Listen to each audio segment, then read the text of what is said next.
বর্তমানে প্রযুক্তির উৎকর্ষতায় মানুষ শুধু মহাকাশেই পৌঁছে যায়নি, বরং মহাকাশে নিয়মিত বসবাসও করছে।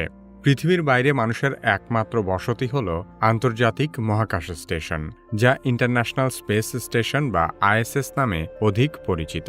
এটি মূলত একটি গবেষণাগার। ভবিষ্যতে মহাশূন্যে আরও গভীরে অভিযান পরিচালনার জন্য যে ধরনের জ্ঞানের দরকার হবে সেসব বিষয়ের গবেষণা করা হয় আন্তর্জাতিক মহাকাশ স্টেশনে। 2000 সালে এই গবেষণাগারটি তৈরির সময় ধারণা করা হয়েছিল এটি হয়তো 15 বছর টিকবে, কিন্তু ইতোমধ্যেই গবেষণাগারটি প্রায় 24 বছর ধরে চলছে। বিভিন্ন প্রযুক্তিগত উন্নয়ন এবং অংশীদার দেশগুলোর আগ্রহের কারণে এর মেয়াদ বারবার বৃদ্ধি করা হয়েছে। 2030 সাল পর্যন্ত আন্তর্জাতিক মহাকাশ স্টেশন ব্যবহৃত হওয়ার কথা থাকলেও ইতোমধ্যেই বেশ কিছু ত্রুটির কারণে স্টেশনটি ব্যবহারের অযোগ্য হয়ে পড়ছে।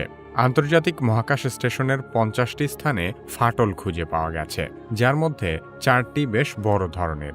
এর ফলে মহাকাশ স্টেশনের বাতাস বাইরে বেরিয়ে যাওয়ার মতো মারাত্মক ঝুঁকিও তৈরি হচ্ছে। আন্তর্জাতিক মহাকাশ স্টেশন কিভাবে তৈরি করা হয়েছিল এবং বর্তমানে এতে কী ধরনের সমস্যা দেখা দিয়েছে সে সম্পর্কে আলোচনা করা হবে কেন কিভাবে এই পর্বে। আন্তর্জাতিক মহাকাশ স্টেশন মহাশূন্যে মনুষ্য নির্মিত সবচেয়ে বড় স্থাপনা। পৃথিবীতে বিভিন্ন খণ্ডে এই স্টেশন নির্মাণ করে মহাকাশে নিয়ে এগুলোকে জোড়া দেওয়া হয়েছে। মহাকাশ স্টেশনের এক একটি খণ্ড বা মডিউল তৈরি করা হয়েছে এশিয়া, ইউরোপ ও উত্তর আমেরিকার একাধিক দেশের সহায়তায়।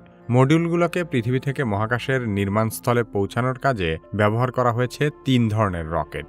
রকেটগুলো হলো American space shuttle, Russian proton rocket ও রাশিয়ান সোয়ুজ রকেট। এই রকেটগুলো আবিষ্কার না হলে মহাকাশ স্টেশন কখনোই নির্মাণ করা সম্ভব হতো না। রকেটগুলো ব্যবহার করে মহাশূন্যে ভাসমান এই মানবদুর্গ নির্মাণ করতে 13 বছরেরও বেশি সময় লেগেছে।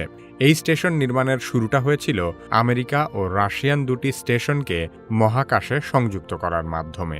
আমেরিকান এবং রাশিয়ান দুটি মহাকাশ স্টেশনকে সংযুক্ত করার ঐতিহাসিক ঘটনাটি ঘটেছিল 1975 সালের 17 জুলাই। এটি ছিল অ্যাপোলো সোয়ুজ টেস্ট প্রজেক্ট, যা মার্কিন যুক্তরাষ্ট্র এবং তৎকালীন সোভিয়েত ইউনিয়নের মধ্যে প্রথম যৌথ মহাকাশ মিশন। মার্কিন অ্যাপোলো মহাকাশযান 15 জুলাই 1975 সালে উৎক্ষেপণ করা হয়। একই দিনে সোভিয়েত সোয়ুজ মহাকাশযানও উৎক্ষেপণ করা হয়। এর 2 দিন পর 17 জুলাই মহাকাশে দুটি মহাকাশযানকে একসাথে সংযুক্ত করা হয়।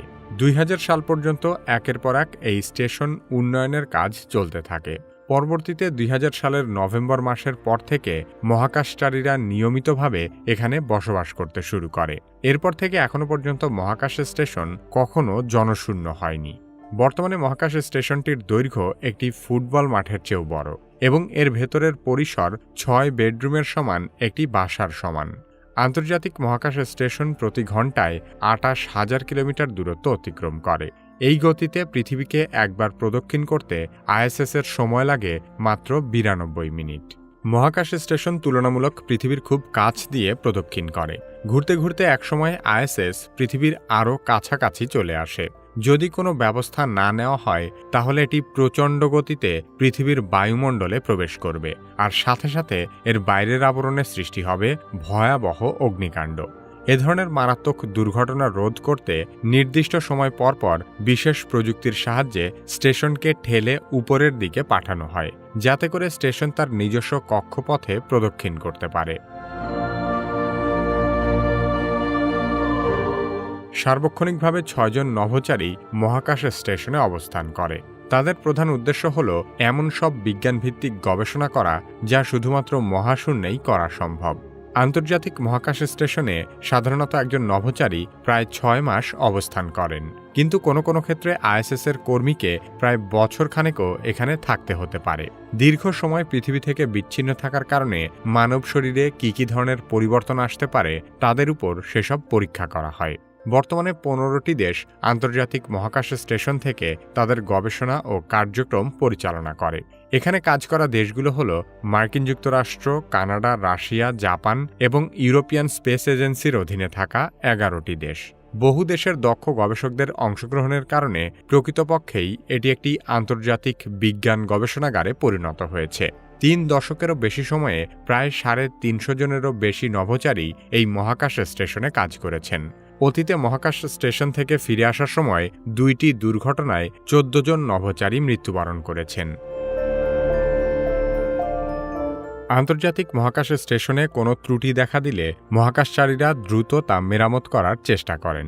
তবে সাম্প্রতিক সময়ে স্টেশনটিতে ছিদ্র ও ফাটলের মাত্রা অনেক বেড়ে গেছে। যে কোনো যানবাহনের মতোই মেয়াদ উত্তীর্ণ হয়ে যাওয়ার কারণে এসব সমস্যা তৈরি হয়েছে। আন্তর্জাতিক মহাকাশ স্টেশনের রাশিয়ান অংশেই মূলত সবচেয়ে বেশি ফাটল দেখা যাচ্ছে। এখনও পর্যন্ত 50টি স্থানে ফাটল খুঁজে পেয়েছেন রাশিয়ার প্রকৌশলীরা, যার মধ্যে বড় ধরনের 4টি ফাটল চিহ্নিত করা হয়েছে। এর ফলে মহাকাশ স্টেশনে থাকা নভোচারীরা বড় ধরনের ঝুঁকির মধ্যে পড়তে পারেন। ফাটল মেরামতে এরই মধ্যে কাজ শুরু করেছে যুক্তরাষ্ট্রের মহাকাশ গবেষণা সংস্থা নাসা ও রাশিয়ার মহাকাশ সংস্থা রসকসমস। আইএসএসের ফাটলের ফলে যেসব সমস্যা দেখা দিয়েছে তার মধ্যে সবচেয়ে ভয়াবহ বিষয় হলো কিছু ফাটল দিয়ে বাতাস বের হচ্ছে। প্রতিদিন প্রায় 1.7 কেজি বাতাস এখান থেকে বের হয়ে যাচ্ছে। কিন্তু সবচেয়ে বড় সমস্যা হলো কোন ফাটল দিয়ে এই বাতাস বের হচ্ছে সেটি চিহ্নিত করা যাচ্ছে না। যে 4টি বড় ধরনের ফাটল রয়েছে সেগুলো আপাতত বন্ধ করা হলেও পুরোপুরি দুর্ঘটনার আশঙ্কা মুক্ত নয়। সে কারণে মহাকাশ স্টেশনে থাকা রাশিয়ার কম্পার্টমেন্টের একটি অংশ সম্পূর্ণ বন্ধ করে ফেলার প্রস্তুতি নেওয়া হচ্ছে। বর্তমানে 11 জন নভোচারী স্পেস স্টেশনে বসবাস করছেন। নাসা বলছে আপাতত তারা নিরাপদে আছেন, কিন্তু জোড়াতালি দিয়ে ঠিক করা মহাকাশ স্টেশনে তাদেরকে আর বেশি দিন টিকিয়ে রাখা সম্ভব নাও হতে পারে। আন্তর্জাতিক মহাকাশ স্টেশন ইতোমধ্যেই তার নির্ধারিত কার্যকালের চেয়ে 10 বছর অতিরিক্ত ব্যবহৃত হচ্ছে। সে কারণে একে দ্রুত সময়ের মধ্যে পৃথিবীর কক্ষপথ থেকে সরিয়ে ফেলতে হবে। এই কাজটি করার জন্য নাসা ইলন মাস্কের কোম্পানি স্পেসএক্সের সাথে চুক্তি করেছে। স্পেসএক্স এমন এক মহাকাশযান তৈরি করবে যার সাহায্যে মহাকাশ স্টেশনকে পৃথিবী থেকে অনেক দূরে নিয়ে যাওয়া হবে। একে যদি সফলভাবে পৃথিবীর কক্ষপথ থেকে সরানো না যায় তাহলে স্টেশনটি পৃথিবী পৃষ্ঠে আছড়ে পড়বে। কিন্তু মহাকাশ স্টেশনকে অবসরে পাঠানোর কাজটি খুব একটা সহজ হবে না। ভবিষ্যতে আরও উন্নত মানববাহী মহাকাশ প্রকল্প আর্টেমিস প্রোগ্রাম বা গেটওয়ে বাস্তবায়ন হতে ধারণার চেয়েও বেশি সময় লাগছে বলে এক প্রকার বাধ্য হয়েই মেয়াদোত্তীর্ণ এই স্টেশনকে এখনও টিকিয়ে রাখা হয়েছে। 2030 সাল পর্যন্ত এই গবেষণাগারটি ব্যবহৃত হওয়ার সম্ভাবনা অনেক বেশি। তবে ধারণা করা হচ্ছে 2030 সালের পরে হয়তো আন্তর্জাতিক মহাকাশ স্টেশনকে বাণিজ্যিক উদ্দেশ্যে ব্যবহার করা হতে পারে। তখন বেসরকারি কোম্পানিগুলো এখানে গবেষণা পরিচালনার সুযোগ পাবে।